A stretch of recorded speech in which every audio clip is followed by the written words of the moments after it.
Bypassing the genome, the ability to create an imagined reality out of words enabled large numbers of strangers to cooperate effectively. But it also did something more. Since large scale human cooperation is based on myths, the way people cooperate can be altered by changing the myths, by telling different stories. Under the right circumstances, myths can change rapidly. In 1789, the French population switched almost overnight from believing in the myth of the divine right of kings to believing in the myth of sovereignty of the people. Consequently, ever since the cognitive revolution, Homo sapiens has been able to revise its behavior rapidly in accordance with changing needs. This opened a vast lane of cultural evolution. By passing the traffic jams of genetic evolution. Speeding down this vast lane, Homo sapiens soon far outstripped all other human and animal species in its ability to cooperate. The behavior of other social animals is determined to a large extent by their genes. DNA is not an autocrat. Animal behavior is also influenced by environmental factors and individual quirks. Nevertheless, in a given environment, animals of the same species will tend to behave in the similar way. Significant changes in social behavior cannot occur in general without genetic mutations. For example, common chimpanzees have a genetic tendency to live in hierarchical groups headed by an alpha male. Members of a closely related chimpanzees species, bonobos, usually live in more egalitarian groups dominated by female alliances. Female common chimpanzees cannot take lessons from their bonobo relatives and stage a feminist revolution. Male chimps cannot gather in a constitutional assembly to abolish the office of alpha male and declare that from here on out all chimps are to be treated as equals. Such dramatic changes in behavior would occur only if something changed in the chimpanzee's DNA. For similar reasons, archaic humans did not initiate any revolutions. As far as we can tell, changes in social patterns, the invention of new technologies, and the settlement of alien habitats resulted from genetic mutations and the environmental pressures more than from cultural initiatives. This is why it took humans hundreds of thousands of years to make these steps. 2 million years ago, genetic mutations resulted in the appearance of a new human species called Homo erectus. Its emergence was accompanied by the development of a new stone tool technology, now recognized as a defining features of this species. As long as Homo erectus did not undergo further genetic alterations, its stone tools remained roughly the same for close to 2 million years. In contrast, ever since the cognitive revolution, sapiens have been able to change their behavior quickly, transmitting new behaviors to future generations without any need of genetic or environmental change. As a prime example, consider the repeated appearance of childless elites such as the Catholic priesthood, Buddhist monastic orders, and Chinese eunuch bureaucracies. Uh, the existence of such elites goes against the most fundamental principles of natural selection, since these dominant members of society willingly give up procreation, whereas chimpanzee alpha males use their power to have sex with many females as possible, and consequently sire a large proportion of their troops. Young, the Catholic alpha males abstains completely from sexual intercourse and childcare. This abstinence does not result from unique environmental conditions such as a severe lack of food or want of potential mates, nor it is the result of some quirky genetic mutation. The Catholic Church has survived for centuries not by passing on a celibacy gene from one pope to the next, but by passing on the stories of New Testament and of Catholic canon law.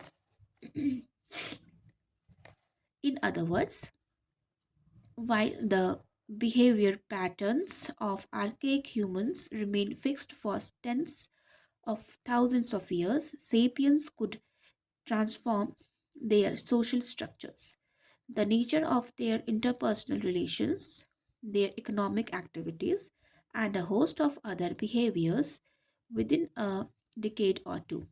Consider a resident of Berlin born in 1900 and living to the ripe age of 100.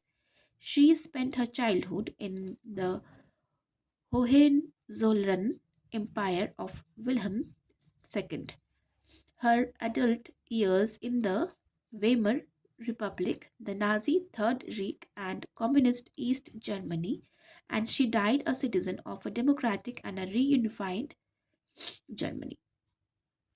She had managed to be a part of five very different sociopolitical systems, though her DNA remained exactly the same. This was the key to Sapiens' success. In a one on one brawl, a Neanderthal would probably have beaten a Sapiens. But in conflict of hundreds, Neanderthals wouldn't stand a chance. Neanderthals could share information about the whereabouts of lion, but they probably could not tell and revise stories about tribal spirits. Without an ability to compose fiction, Neanderthals were unable to cooperate effectively in large numbers, nor could they adapt their social behavior to rapidly changing challenges.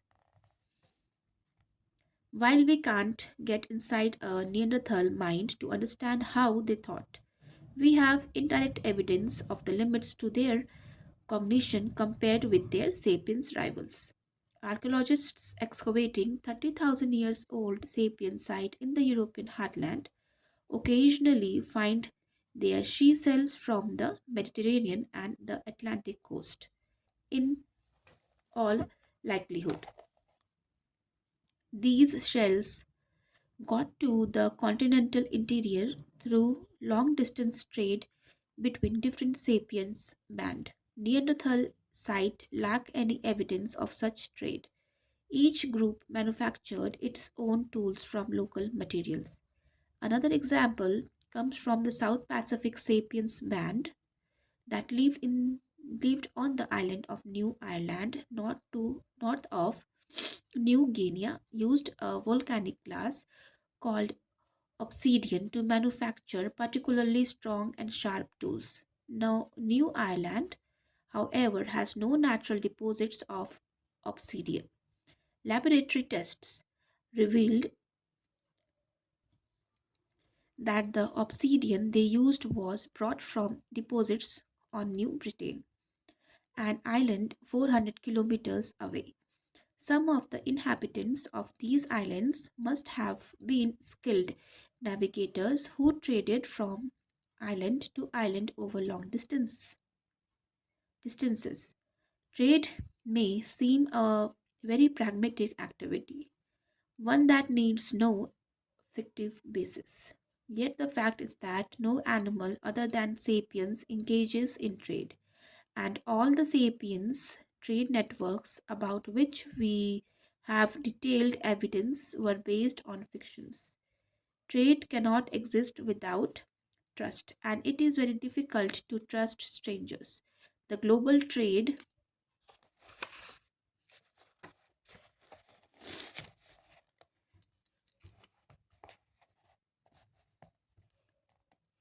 network of today is based on our trust in such fictional entities as the dollar, the Federal Reserve Bank, and the totemic trademarks of corporations.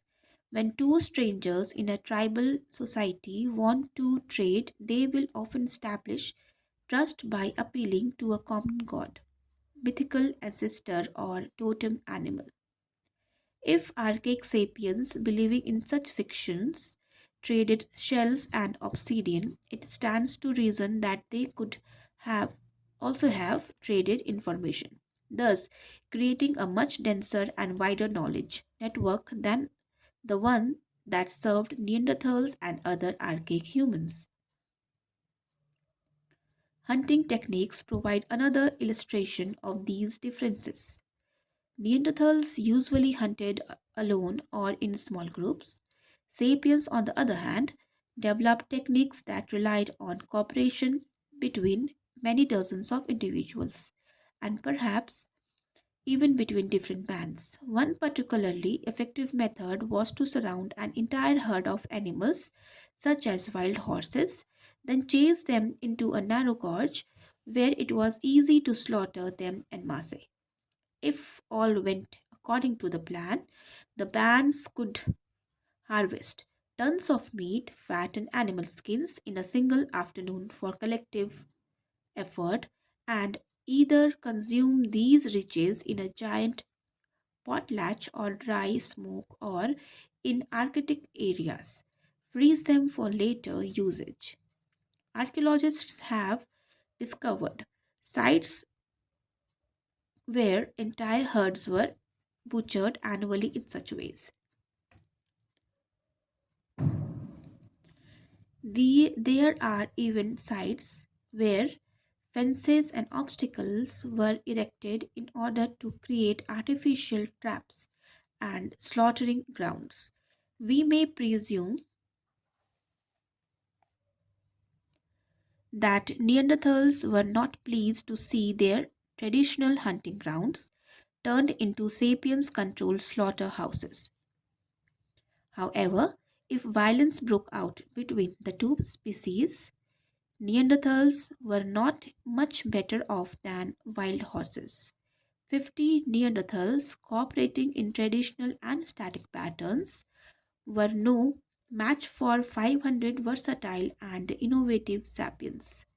And even if the sapiens lost the first round, they could quickly invent new stratagems that would enable them to win the next time. What happened in the cognitive revolution? New ability. The ability to transmit larger quantities of information about the world surrounding Homo sapiens. The ability to transmit larger quantities of information about sapiens' social relationships. Third, new ability, the ability to transmit information about things that do not really exist, such as tribal spirits, nations, limited liability, companies, and human rights. Wider consequences: planning and carrying. First, planning and carrying out complex actions such as avoiding lions and hunting bison. Second, larger and more cohesive groups numbering up to 150 individuals. Third, cooperation between very large number of strangers, rapid innovation of social behavior. History and biology. The immense diversity of imagined realities that sapiens invented and the resulting diversity of behavior patterns are the main components of what we call cultures. Once cultures appeared, they never ceased to change and develop, and these unstoppable alterations are what we call history. The cognitive revolution is accordingly the point when history declared its independence from biology. Until the cognitive revolution, the doings of all human species belong to the realm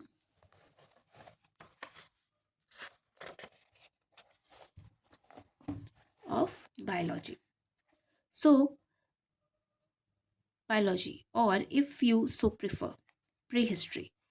I tend to avoid the term prehistory because it wrongly implies that even before the cognitive revolution, humans were in a category of their own. From the cognitive revolution onwards, historical narratives replace biological theories as our primary means of explaining the development of Homo sapiens. To understand the rise of Christianity or the French Revolution, it is not enough to comprehend the interaction of genes, hormone, and organisms. It is necessary to take into account the interaction of ideas, images, and fantasies as well. This does not mean that Homo sapiens and human culture became exempt from biological laws. We are still animals, and our physical, emotional, and cognitive abilities are still shaped by our DNA. Out, our societies are built from the same building blocks as Neanderthal or chimpanzee societies. And the more we examine these building blocks, sensations, emotions, family ties, the less difference we find between us and other apes. It is, however, a mistake to look for the differences at the level of individual or the family. One on one, even 10 on 10. We are embarrassingly similar to chimpanzees. Significant differences begin to appear only when we cross the threshold of 150 individuals. And when we reach 1000 to 2000 individuals, the differences are astounding. If you tried to bunch together thousands of chimpanzees into Tiananmen Square, Wall Street, the Vatican, or the headquarters of the United Nations, the result would be pandemonium. By contrast, sapiens regularly gather by the thousands in such places. Together, they create orderly patterns, such as trade networks, mass celebrations, and political institutions that they could never have created in isolation. The real difference between us and chimpanzees is the mythical glue that binds together large number of individuals, families, and groups. This glue has made us the masters of creation. Of course, we also needed other skills such as the ability to make and use tools. Yet, tool making is of little consequence unless it is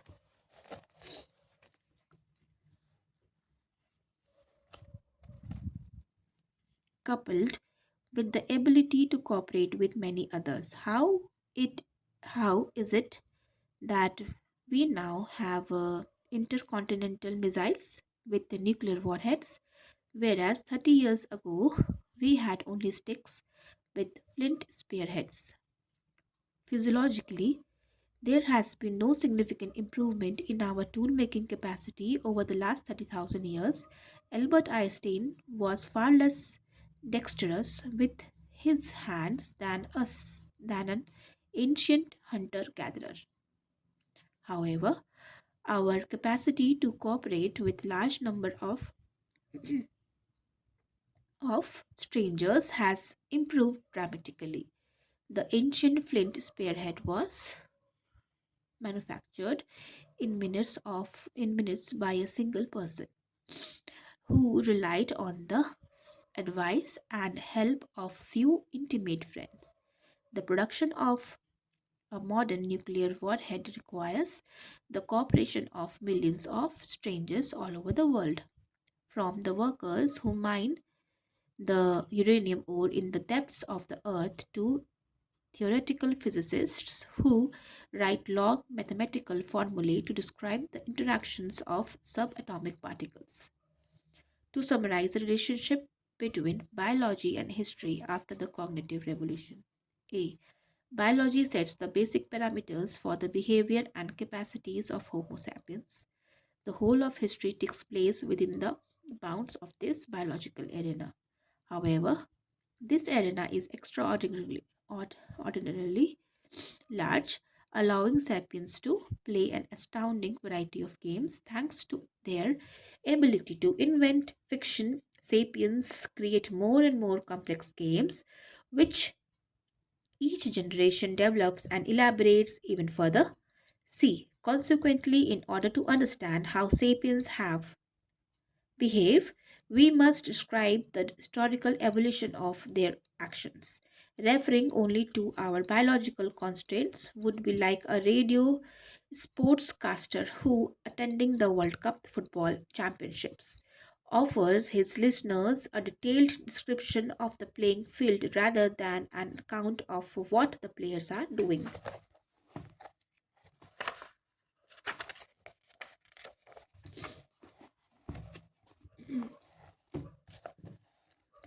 What games did our Stone Age ancestors play in the arena of history? As far as we know, the people who carved the Stadel Lion Man some 30,000 years ago had the same physical, emotional, and intellectual abilities we have.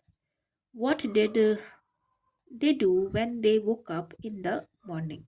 What did they eat for breakfast and lunch? And what were their societies like? Did they have monogamous relationships and nuclear families? Did they have ceremonies, moral codes, sports contests, and religious rituals? Did they fight wars? The next chapter takes a peek behind the curtain of the ages, examining what life was like in the millennia, separating the cognitive revolution from the agricultural revolution.